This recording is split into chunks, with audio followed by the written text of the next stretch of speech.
Arnold, great to meet you, and thanks for giving us this time. Thank you, Derek. We've never done this. Of course, No. You're a legend here, and my first time, so be gentle. Sometimes people call it being a relic. The difference between a legend and a relic. No, take legend, take legend. I'm going to take legend. Okay. Yeah.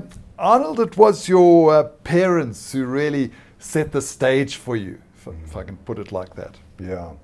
Yes, absolutely. My parents were both in the business way back, touring with the old National Theatre.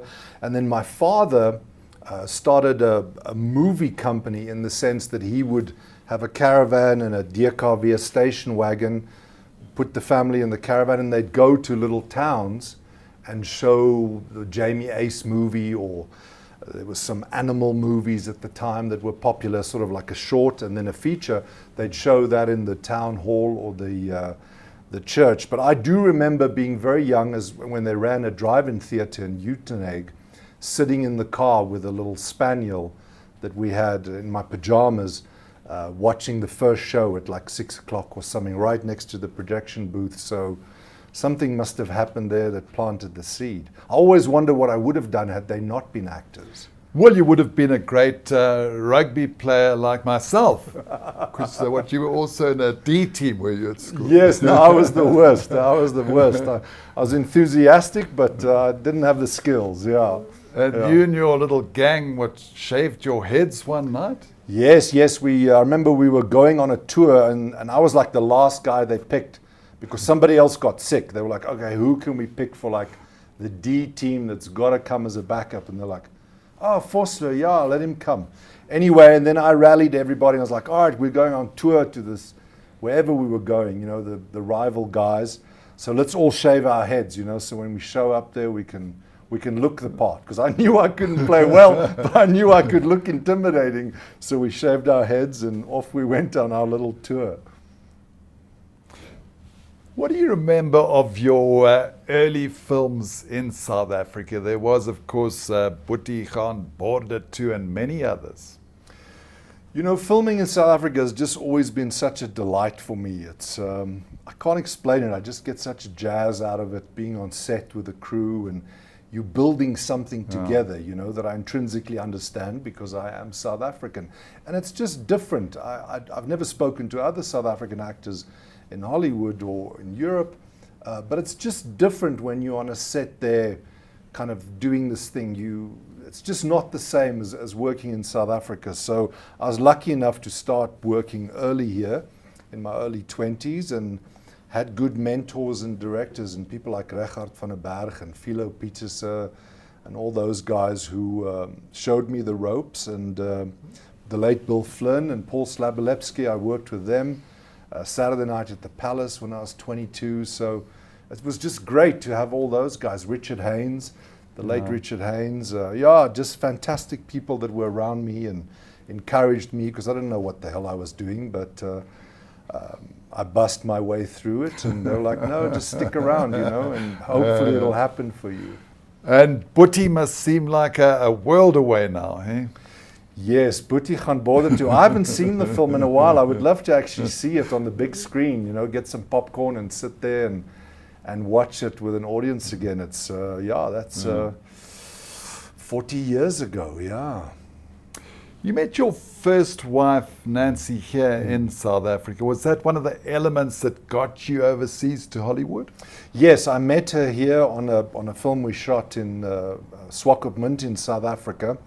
And I'd always wanted to go, and it's sort of the Nancy happened in my life, and suddenly I found myself there, and I thought, no, I'm really going to give it a go. And I came back and told my parents and my sister at the time, this is it, guys, I'm going to go over there now and give it a shot, and got on the plane and went. And now in retrospect, I think, it was just hubris and ego and, 26-year-old madness that made me do it, because it was tough. Certainly the first 2 years were tough. I always tell the story of one of the first auditions, because I'd gotten an agent at that point.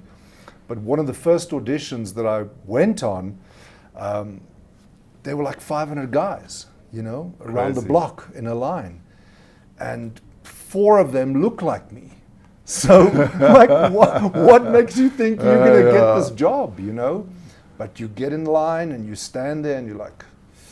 So it wasn't instant fame No, and success? No, it wasn't. I had to work for it, and it was difficult because, you know, I'm quite a social creature, and I missed my family and my friends here. Yeah. And I'd sort of left here after only doing the 3 films, but they were all big films, and so people knew who I was here, and suddenly I was over there, and people were like, Arnold who? You know, get in line, you know. How do you pronounce it? Yeah, Vosloo. Vosloo. Vosloo, V-O-S, yeah. Mr. Vosloo, a guy, when I checked into a hotel once, he said, Arnold Vosloo. He said, are you Polish? I said, no, I guess Vosloo. I guess van Alberton. After leaving South Africa, one of the first plays you were in was rather aptly Born in the RSA. How did that work? Yes, that was a play that actually was transplanted here from the Market Theatre. Barney Simon came over to the States and asked me to be in the play, and we toured. And it was really a big break for me because that's how I got an agent. I was doing the play in Chicago, San Francisco, Seattle, and then the William Morris agency, one of their agents saw me in the play and came backstage and asked if they could represent me. And I said, sure, I'm just going to be here for a few months and then I'll probably go back to South Africa. But while I was there, they arranged an audition, and after going through all these phases that you go through with hundreds of guys, finally I got the job. And I remember calling my father, Dion, my late father Dion, and saying, hey, I just booked this job, you know, and I'm going to stay and do the job in New Orleans. And he was like, no, we miss you. You got to come back, you know, don't do those American movies. They're rubbish, you know, come home. And I was like, well, Dad, you know, I think they're going to pay me like $60,000 or whatever the amount was 20 years ago. And there was like a silence on the line. My father's like, ek dink jy moet bly en film doen. You should stay and do you should stay and do the movie. Yeah. Stay for a long time. And it was great, yeah. So I brought them, I was able to bring them over, and they would visit me 2-3 months at a time, and we had to spoil them, and we had great times, yeah. But that's how it started. I did the play, and thanks to Barney, and got seen, and you know, then it just sort of grew. And the weird thing is, once you do 1 or 2 things, in my case, play bad guys, then you start getting calls. You know, people want you to do that same thing in their movie. Do you feel that although you're living near Los Angeles, part of you remains here in South Africa, especially the call of the Hardy-Da? Definitely, definitely. I know some people don't like the call of a Hardy-Da. To me, it's like, you know, a girl whispering my name or something. I love the sound of Hardy-Das. I have no problem with them. Yes, no, I'm definitely staunch South African, and I miss it. You know, you miss those intangible things. You miss those sunsets. You miss the voices of people in the afternoon when they walk past you talking, and you hear the different accents and vernacular. So you went through this long sort of struggle to get known in America. Did you think of packing up and coming home?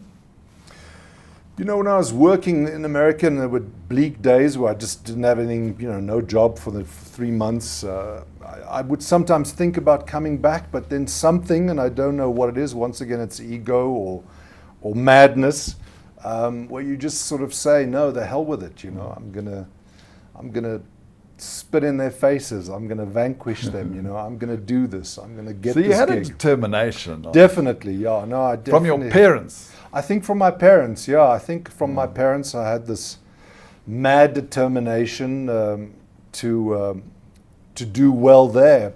And then weirdly enough, once that happened, after a few years, then I was like, well, it's great that this has happened now.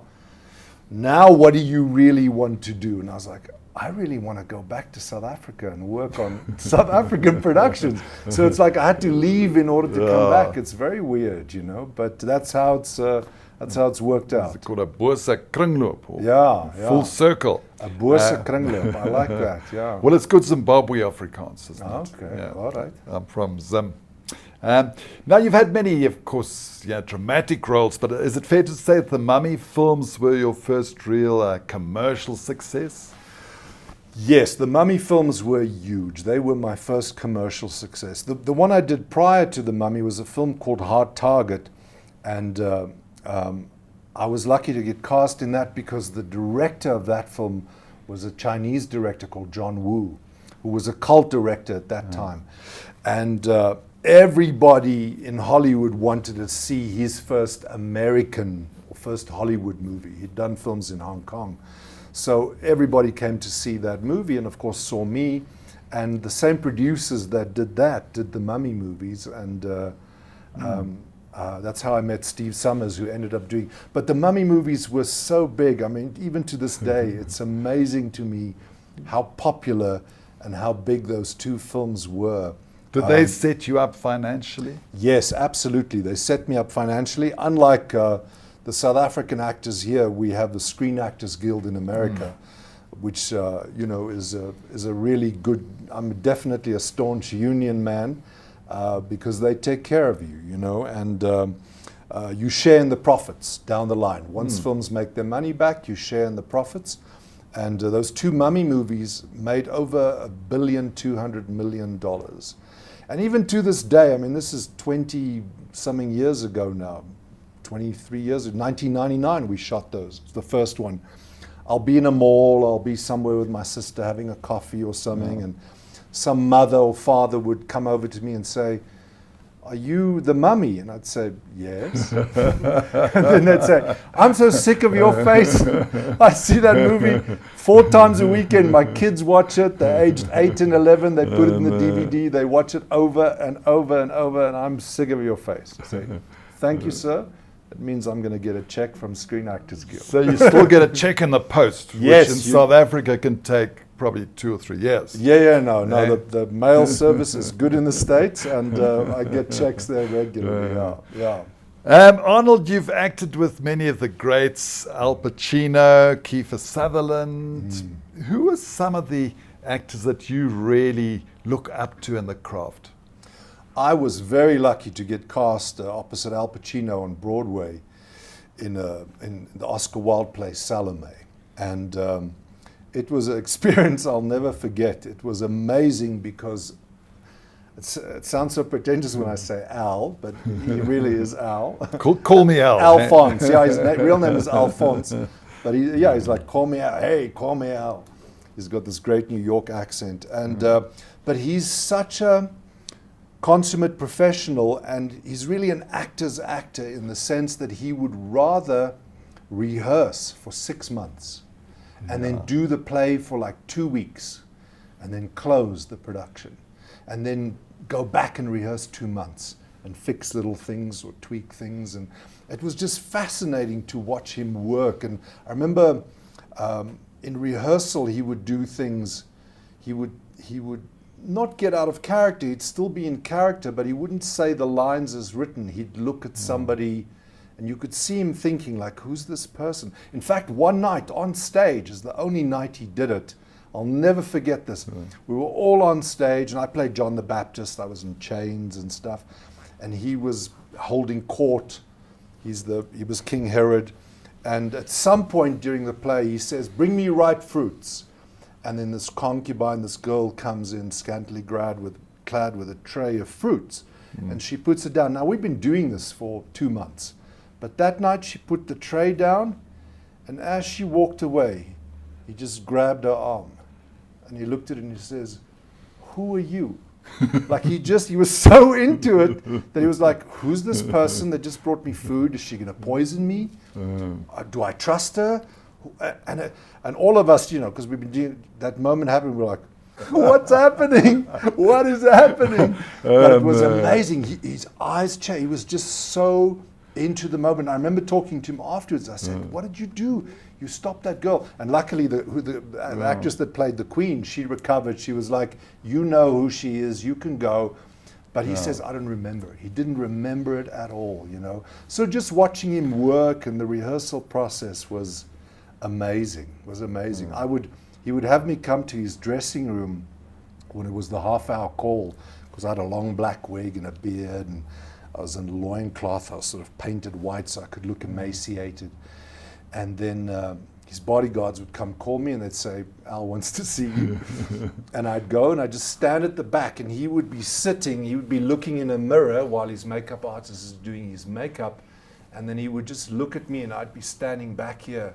And then he would like hide his face, and, you know, because he was frightened of me. He would just, before the play, he'd start getting into it, and he would just, he's into it, man. Working with him was like next level. It was just next level. All the guy's interested in is how can he lose himself and be this other thing. It was such an interesting business, Arnold.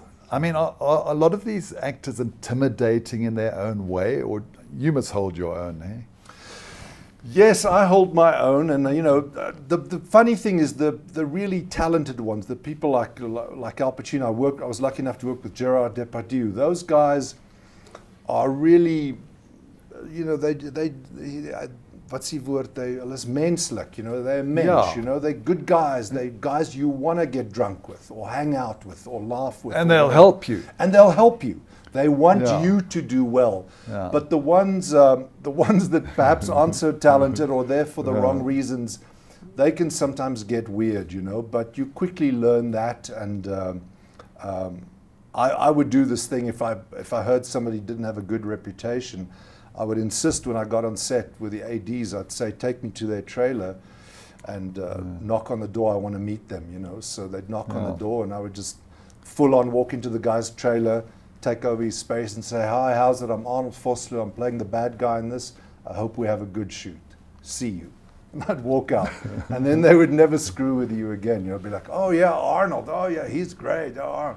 But you quickly diffuse that. You let them know, look, I'm here not to screw around. I want to do a job, you know. Some are a bikkie voor die waar. Yeah, Eh? biggie buyer for die waar. Yeah. Because Hollywood, you know, there's a lot of money there to be made, and the perks that come with it, and so people go off the deep end sometimes. So tell me, Arnold, are you a part of the Hollywood social scene? No, I would say I'm decidedly not a part of the Hollywood social scene, not for any other reason that, you know, I've one or two director friends, I have one or two writer friends that are in the business. I've no actor friends that I can really name. And I think partly it's because of who I am, and partly because of my wife, because I remember she works for Ernst & Young, and so she's a corporate girl, shall we call it. And I don't know if that's sexist or not now, but it's my wife. I'm going to call her a corporate girl. And I think it's a compliment. Yeah, from the start, she said, I don't want like Hollywood people or business people to come to our house for lunches and stuff. I don't want any of that happening. Don't bring any of that home. So I just didn't, because like a good husband, I just do what I was told, and luckily it's worked out for me. Are you both still spokespeople for I4? Yes. I'm hoping now, you know, with the Silverton Siege, with Netflix, the power that they have, and then with the show Ludic, that I can rekindle some of that. And because I am South African, that hopefully there's something that we can do in the future. But if they need me, I'll be there, you know. Yeah. Yeah, it's a bit of a cheap shot, but what's your take on the Will Smith clap? Yes, like, you know, that Will Smith thing, it still boggles my mind that happened, you know. I certainly don't think that it was a publicity stunt in any way. I think the guy just lost his mind, you know. He laughed at first. Yeah, he laughed and then he looked across and saw that his wife wasn't happy. So, and then he just lost his mind. And, you know, Chris Rock, you've got to give him all the credit. To be on stage and be making a joke, and some dude walks up and claps you, and then just carry on is such a, for me as a professional, it's like, bliksem, that's amazing that he did that. He didn't lose his composure. He was like, okay, I just got clapped, let's carry on. And he just picked up and went on. But it was so shocking, man. And Could have got ugly, especially Yeah. with Will Smith and all his training for Muhammad Ali. exactly. It couldn't gotten very The odds ugly. would have been with Will. Eh? Yeah, no. So it was just a mad thing. It's still like shocking to me that happened. I still can't process it. It's just such a crazy thing to have happened. And I, for one, think that he's certainly done his reputation and his career harm. A lot has happened in Hollywood over the last few years or decade or so. I mean, has Harvey Weinstein changed a lot of the dynamics? Absolutely. I mean, since the Me Too movement and the Harvey Weinstein, where people reportedly knew that he was not a good guy and taking advantage of all these women, that certainly has changed. I will say, even me now, I'm not the lead in some of these movies. I'm there for 2-3 weeks at a time. I'm not there for months. But you go on set now, and sometimes you don't know if you can make a joke about something, but you just sort of shut up, because you're just not sure. Even like in the past, I'd see an actress that I knew, that I'd worked with or knew her from another job, and then she'd come in with makeup and the costume, and I would say stuff like, you look amazing, man, you look great, you look hot in this, you look cool, let's do the scene. Now you don't say that because I worry that, am I saying an inappropriate thing? And I know I don't mean it like that, but I don't want to have her feel weird. So it's a weird thing. There's definitely been a shift like that. So It's made us aware of sensitivities all around. Yeah. So it's, look, I'm spoilt. I'm a old white man, so I just need to learn to shut up. So I'm getting there. I haven't reached that point, but I'm getting there. Pet your dog. Yeah. Was it Zuzu? Zuzu, my little hound, yeah. Do you see much of Charlize Theron or Theron?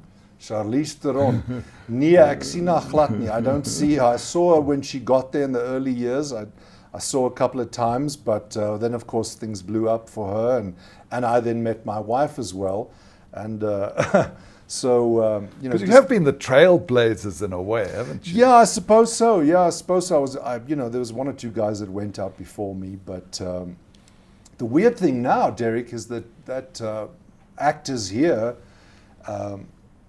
don't have to go there anymore, because of the streaming guys. You can make a movie now in South Africa, and if Netflix or Amazon or whoever the buyers are, Disney Plus, your movie is going to get seen all over the world, including Hollywood, and they will then call you. They'll say, we saw you in this, which I bet you is what's going to happen with Silverton Siege. The three leads in the movie are so great, and I will not be surprised if Hollywood calls and says, listen, we want you to come and audition for this or that.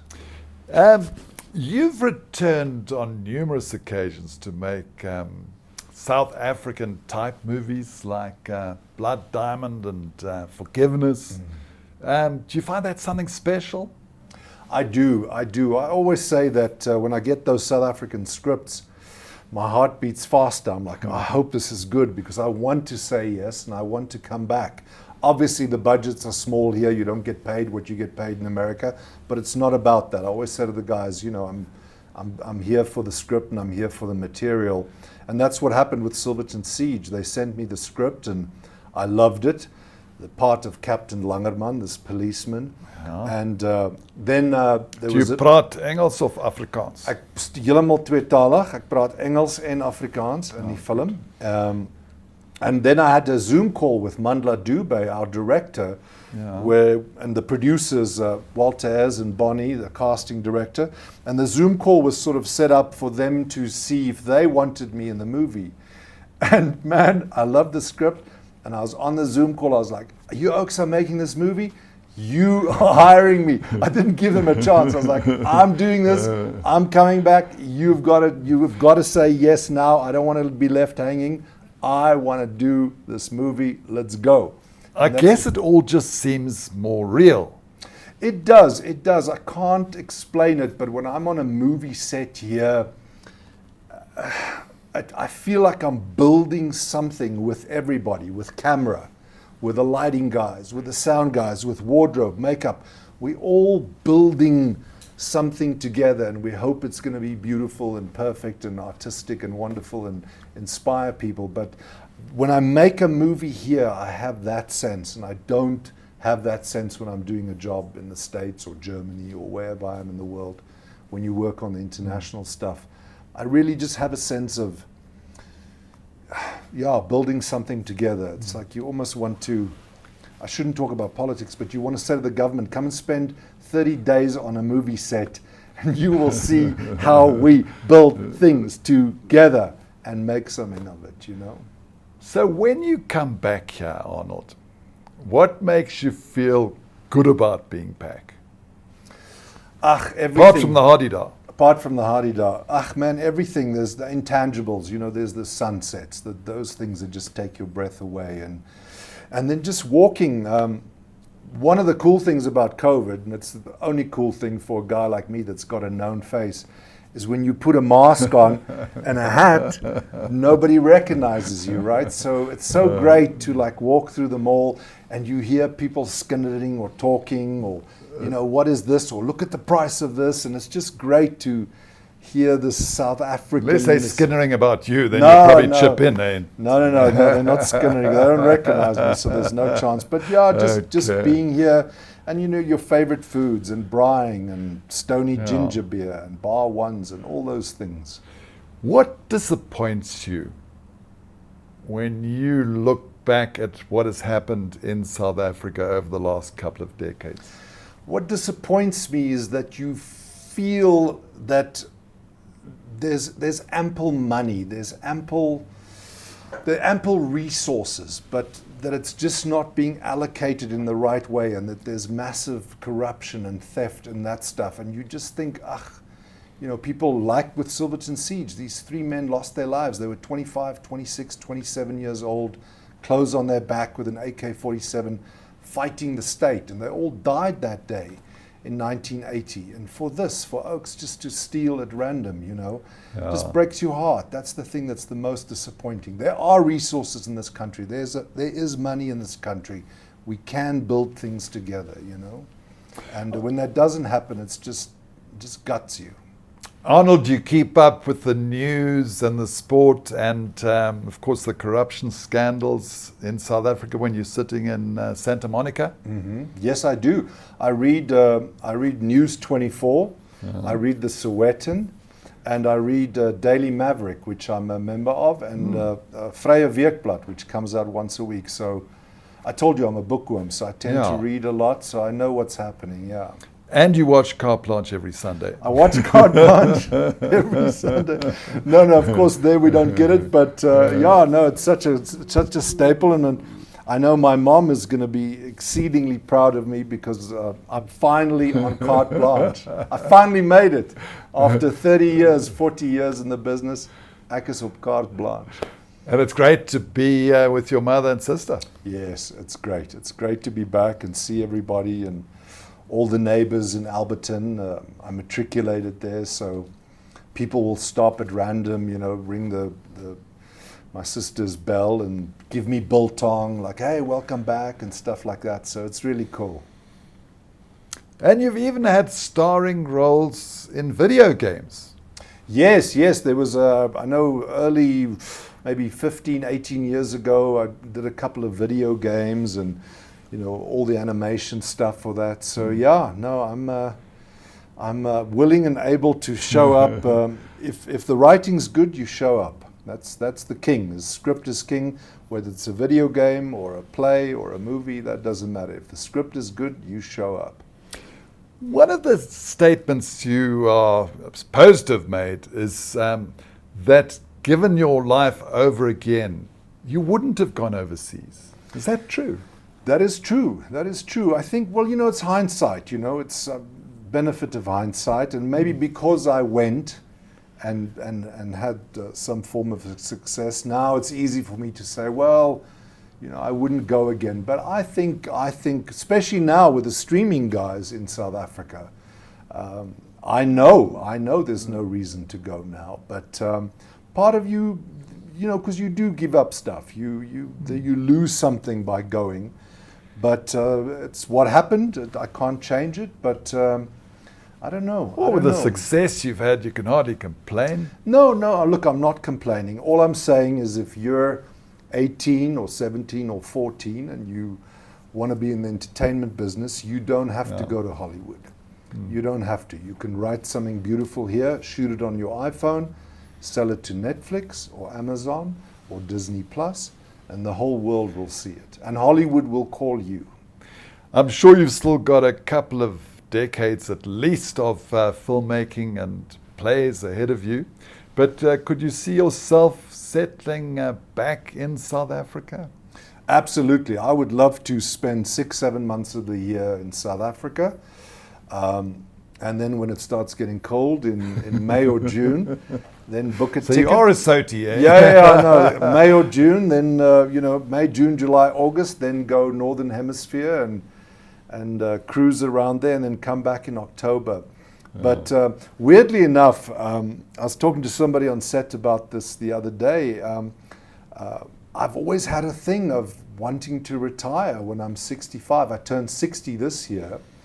And I remember talking to this actor, and they were like, "Are you mad? Like, actors don't retire. What are you going to do after 65?" Was it Clint Eastwood?